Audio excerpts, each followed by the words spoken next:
YTN 이동의 뉴스 정면승부 2부 시작합니다.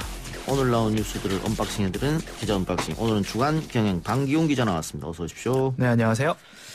정부가 오늘 마스크 부족 사태와 관련해서 공식 사과를 했습니다. 네, 그렇습니다. 사실 그동안 정부 관계자분들 입을 빌어서 수급을 좀 원활하게 하겠다 이런 입장 표명을 해왔었는데 예. 공식적으로 반성한다는 표현을 쓴 사과는 오늘이 처음이었습니다. 이날 예. 이제 김강립 중앙재난안전대책본부 1 총괄조정관 정례 브리핑 중에 나온 발언인데요. 국민이 체감하고 안심할 수 있도록 마스크를 보급하지 못했다는 것, 또 어렵다는 것에 대해서 반성한다. 생산량 늘리기 위해서 노력 중이다라고 예. 했습니다.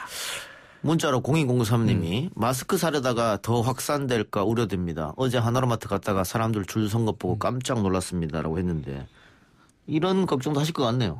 맞습니다. 지금 전국 각지에서 마스크 품절 사태로 계속해서 이제 대기줄이 있더라고요. 오늘도 제가 오늘 목동에서 확인을 했는데 이 좁은 간격으로 다닥다닥 붙어서 이제 마스크를 사기 위해서 대기줄을 만들다 보면 오히려 이제 감염 확산의 위험한 상황에 이제 처해질 수가 있습니다. 정부도 이제 이렇게 이제 상당히 긴 구매줄에 대해서 이제 건강상 이제 염려가 되니까 적절한 조치를 취할 예정이다라는 입장도 밝혔고요. 근데 이제 전문가분들 얘기를 들어보니까 마스크를 사려고 이제 구매줄을 설 정도로 대기줄 안에 들어갈 정도로 이제 건강한 분들이라면 굳이 마스크를 쓸 필요가 없다라고 또 말씀들 해주시더라고요. 그 마스크를 쓰는 목적이 이 바이러스가 나한테 오는 걸 막는 것보다는 사실은 그렇죠. 내가 갖고 있는 바이러스를 안 뿌리게 하기 위해서 마스크를 착용하는 건데. 그렇죠. 행여나 내가 갖고 있을 수도 있으니까요. 그렇죠. 또 이런 것도 있습니다. 이제 면 마스크는 상대적으로 구하기가 좀 쉽잖아요. 근데 면 마스크를 이용해도 코로나19 예방하는 데 무방하다라는 연구 결과도 나왔죠. 지난주에 이제 서울시 보건환경연구원에서 요 마스크를 가지고 그 면 마스크를 가지고 실험을 해서 또 결과를 내놨는데 괜찮답니다. 여기에 예방 효과가 충분히 있고 막을 수 있다고 해요. 이런 부분 좀 참고를 해주시면 될 것 같습니다. 연 마스크를 사용해도 되고 너무 크게 두려움을 안 가져도 된다. 그렇습니다. 오늘도 전문가들 이야기는 그 젊고 건강한 분들은 혹시 걸렸다고 하더라도 독감처럼 넘어갈 수 있다 이런 얘기잖아요. 네, 그런 얘기들은 계속해서 나왔었고요. 이제 거기에 더해서 나오는 게 마스크가 과연 필요하냐. 이제 유럽 등지나 이런 곳에서는 굳이 마스크를 할 필요가 없다. 감염 증상이라든지 이런 것들이 있는 분들만 해라라는 이제 지침도 있었거든요. 그래서 그런 부분들도 감안하시면 될 것 같습니다. 오늘 중국 대사관에서 마스크를 지원했던데 중국에서 또 따로 마스크를 지원한다고요? 그렇습니다. 중국 상하이시에서요. 마스크 50만 개를 기증하기로 했고 실제로 이제 오늘 오전에 상하이 푸동공항을 출발을 했죠. 그래서 먼저 이제 대한적십자사에 전달을 하고요. 바로 이제 대구 경북 지역에 이 마스크를 지원을 할 예정입니다. 예. 총선 이야기도 좀 해보죠. 민주당 비례정당 어떻게 되는 겁니까? 먼저 이제 민주당의 공식 입장은 민주당이 직접 비례정당은 안 만든다. 민주당의 위성정당은 없다입니다. 다만 이제 민주당이 염두에 두고 있는 거는 그 주권자 전국회의를 비롯한 그 시민단체 인사들이 제안한 비례연합정당이 있습니다. 이거 연합정당을 만든다는 건데 여기에는 좀 관심이 있다는 게 이제 그 민주당의 입장입니다.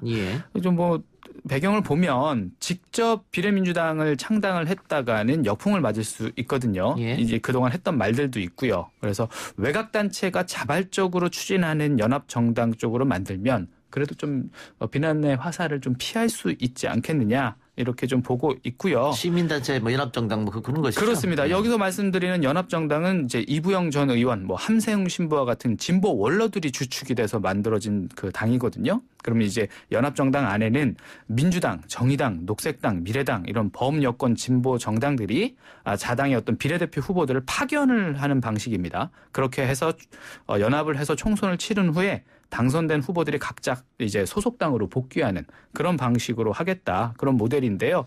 사실 이제 민주당이 주말 전만 해도 이런 그 연합정당 계획에 대해서 사실 좀 말을 아꼈었는데 주말 이후죠. 오늘부터는 좀 적극적으로 긍정적인 입장을 내놓고 있습니다. 비례 후보를 파견한다는 얘기는 결국은 민주당이나 정의당이 여기 함께하게 되면 그렇습니다. 자당 후보들을 비례로 내지 않겠다는 얘기잖아요.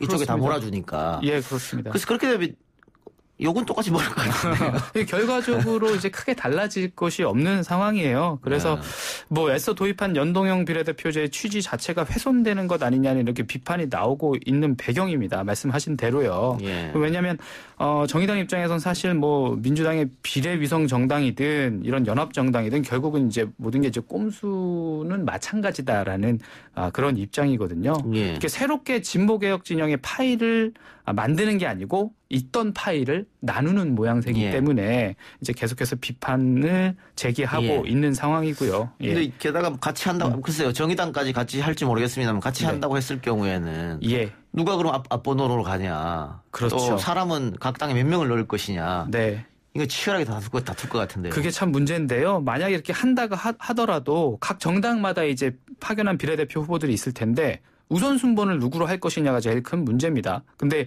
분명히 여기 안에서 순조롭게 합의되기가 어렵거든요. 만약에 이제 파열음이 나온다. 이렇게 되면 또 여론이 악화되죠. 밥그릇 싸움 한다 이렇게 얘기가 나오고요. 그러면 이 사태 자체를 좀 실증을 내고 피로감을 느끼는 진보 진영 내에서 또 이탈이 이어질 수가 있습니다. 또 하나 좀 걱정되는 부분들은 이제 이렇게 모여서 이제 선거를 치른다 하더라도 사실 이제 정당의 실체를 좀 갖추려면 민주당의 어떤 전폭적인 지원이나 이런 것들 없이는 진행하기가 좀 어렵습니다. 그래서 민주당의 어떤 위성 정당이라는 꼬리표를 떼내기는 사실상 좀 어렵지 않겠느냐라는 분석입니다. 그러면은 정봉주 전 의원이 하는 정당 또 선혜원 의원이 추진하는 정당은 어떻게 됩니까? 사실 뭐 정봉주 전 의원 같은 경우는 비례정당 열린민주당을 창당을 이미 지난주에 했죠.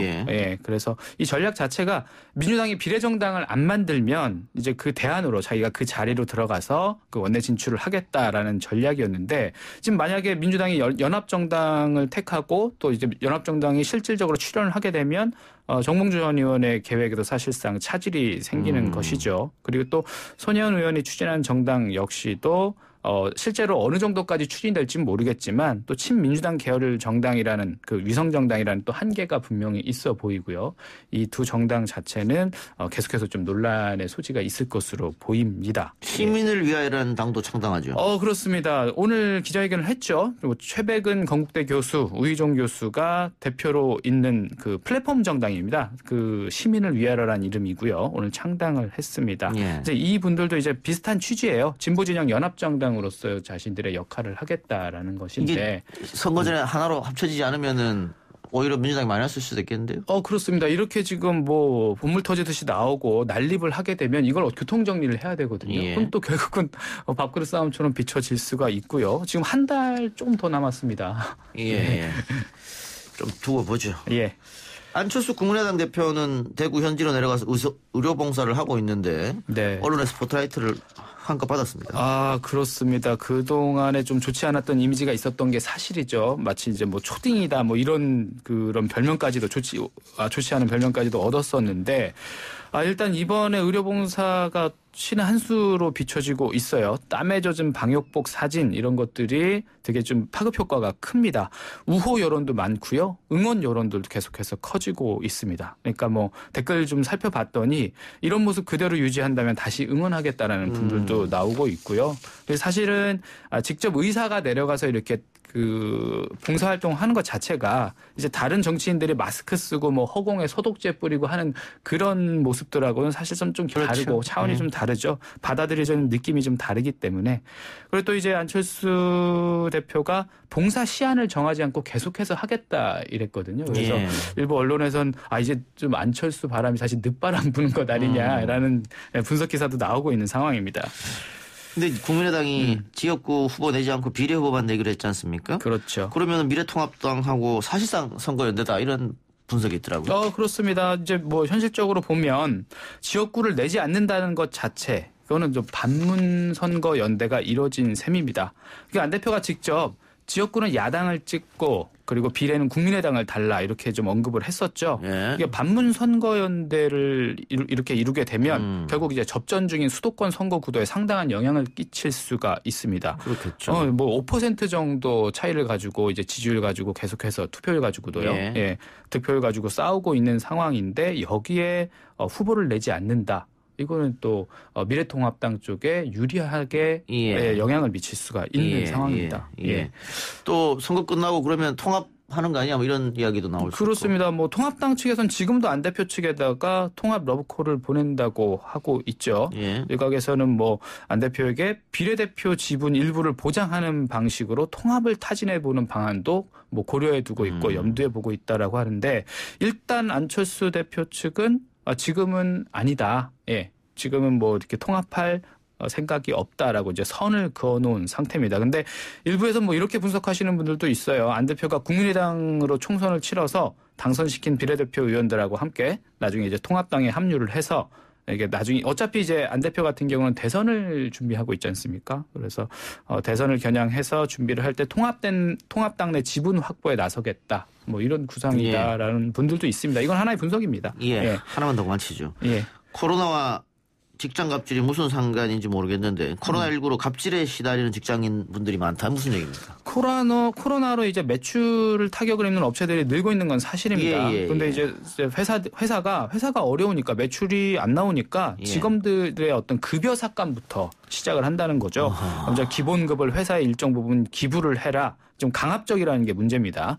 코로나19로 업무량이 줄고 근무 시간이 줄어드니까 너네들 추가적으로 추가 수당이나 이런 것들은 앞으로 주지 않겠다라고 회사에서 자체적으로 방침을 정합니다. 이게 동의 과정을 거치지 않고 이렇게 일방적으로 내려온 지시, 또 여기에 대해서 거부를 하면 권고사직 처리를 한다. 뭐 이렇게 나오고 있으니까 사실상 이건 좀 굉장히 강도가 높은 직장 갑질이라고 볼 수 있죠.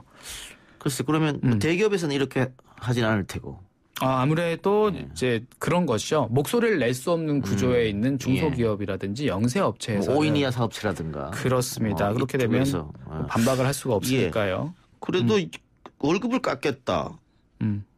수당을 주지 않겠다. 이건 좀 심한 게 아닌가 싶은데. 좀 심한 상황이죠. 당연히 이 상황은 사실 현행법상 민법상에서도 불법이고요.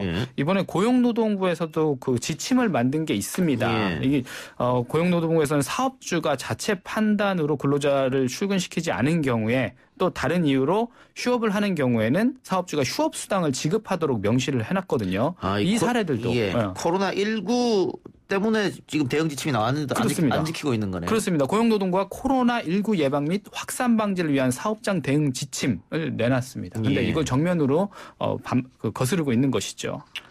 알겠습니다.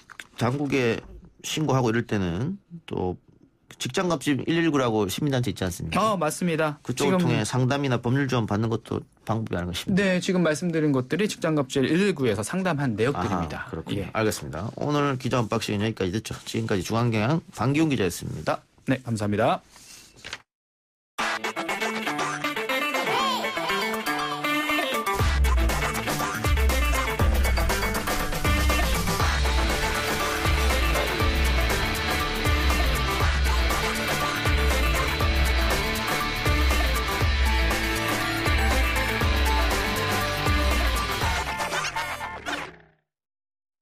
대구 경북 시민 여러분 힘내십시오.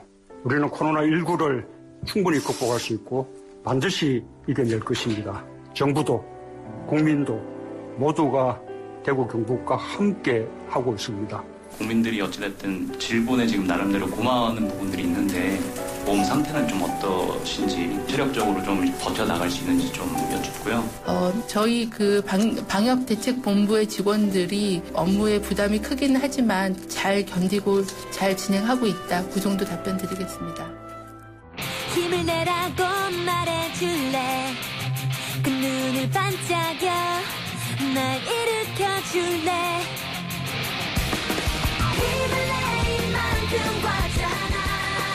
이동의 뉴스 정면 승부 해시태그 힘내라 대구 경북 힘내라 대한민국 시리즈 인터뷰 진행하고 있는데요.